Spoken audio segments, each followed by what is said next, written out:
So, Rhett Power, so thankful that you were able to make it onto Dubb's podcast, Connection Loop. For you guys that do not know, Dubb is a video communication platform. We allow you to quickly create, share, and track videos from Gmail, LinkedIn, dozens of CRM systems. If you don't already have an account, go to dubb.com, check it out. It's a free trial. Rhett, I saw some content that you had posted somewhere, and I said, I got to reach out to this guy. I looked at your LinkedIn profile. I saw that you are a toy maker, or you had created some toys. You created a company around toys. You're a journalist, you're an author, you're a coach. So I love some of the content, love some of your vibe. Love to hear about yourself. Wow, thank you. Pleasure to be on the program, and I appreciate you reaching out. You know, the toy company was my first company that I started in early 2007, and we exited that company in 2013, and I became an executive coach and started a coaching practice.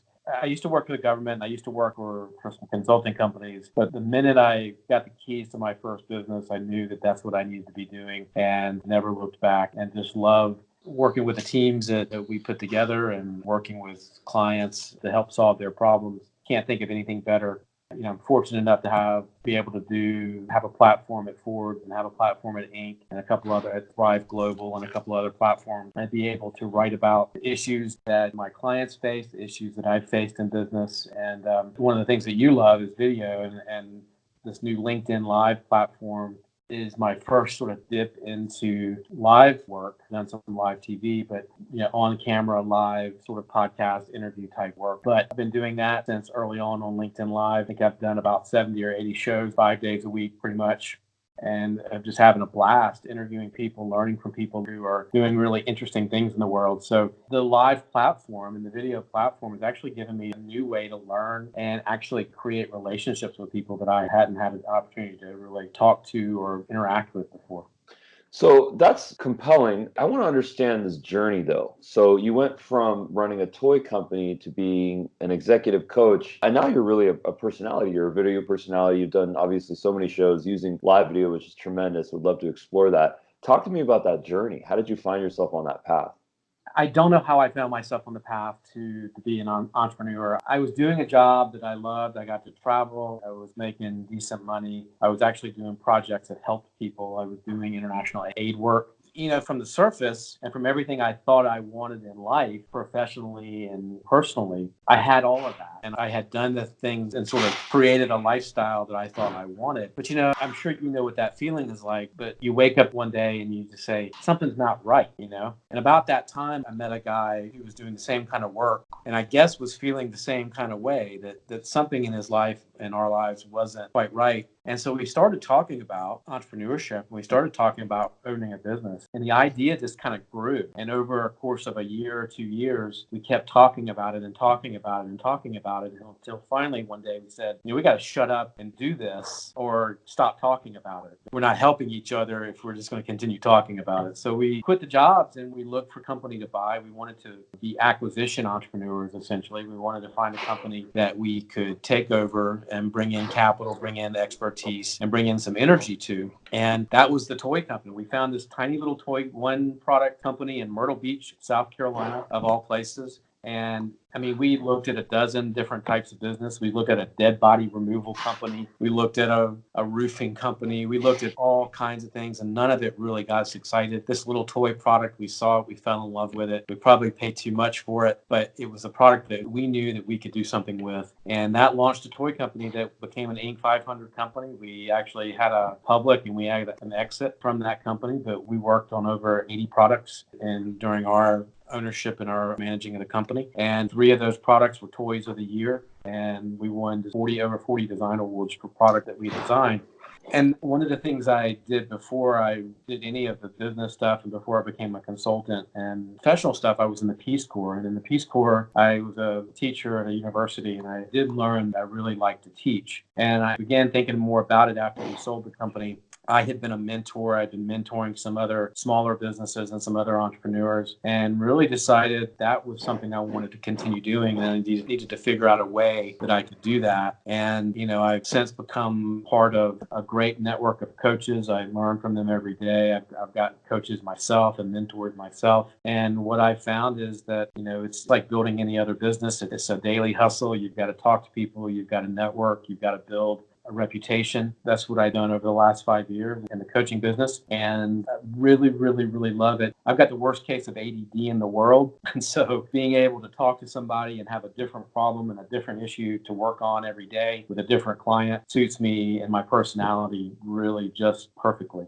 Very interesting. Talking about the toys, I want to start there. What was the initial toy of the company? And then what were you mentioned 80 products that you guys eventually had. So what kind of toys were these? You guys won some awards, you got traction, obviously great demand for these. What were they? Well, there were a lot of failures in all those 80 products. Not all of them did very well. But our first product was a little frog aquarium. And that product became, after a couple of years after we owned it, we were able to turn that into the toy of the year in 2010, I think, or 9, I think it was. And that product really took us from being a $50,000, maybe $100,000 company to a $9 million company. And I wouldn't say overnight, but when the product hit and it made this big splash, we catapulted from really a small couple person company to with over 100 employees in operation in a couple of different countries. And so that allowed us, and this was all, keep in mind, this was all during the recession. And I always credit the recession for keeping us sharp and keeping us and making us a better company, because we didn't have access to capital. We didn't have access to the money. And so we created a remote control snake, and that became a toy of the year. And then we created a flying bird, a remote control bird, and that became a toy of the year. We did all kinds of products. We did dinosaur products. We did a product for a TV show called Dino Dan. So we did all kinds of products around science and nature was our sort of theme. The company was called Wild Creation. So most of our products had a science and nature theme. We did products for Animal Planet. We did products for Toys R Us. We did products for Brookstone, for Science Museum in the UK. So we did products all over the world, but with a science and nature theme. So what is that process like? How do you come up with the idea for a toy? I mean, I see a toy creation as it's almost like a metaphor for being truly open-minded, connected to your inner child, taking data, if you have kids, watching them, watching other kids, doing your research, and then coming up with something that is risky that you got to put out there, get some data, and then see if it has traction. And if it does, it's a great potential. What does that process look like?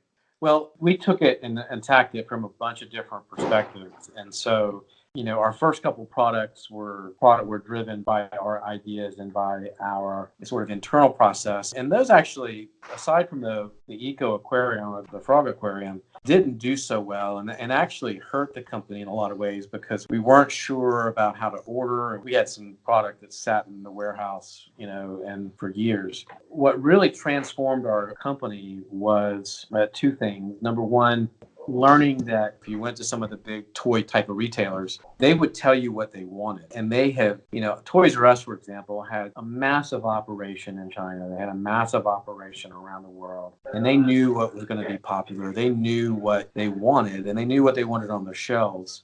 So if you could get there and you could get into that system and get to the point where they ask you to make certain things for them, then you could make that product with a certain degree of certainty that you weren't going to get killed on inventory. You weren't going to get killed on, and so we got into that sort of system where we were making things for them based on what they wanted and what they were going to order. And so that gave us such a degree of confidence that we could make that product. We could take the risk on that product. The other way that we started getting product was we started working with inventors all over the country, these independent inventors, and became more of an open innovation company where we would license product from them.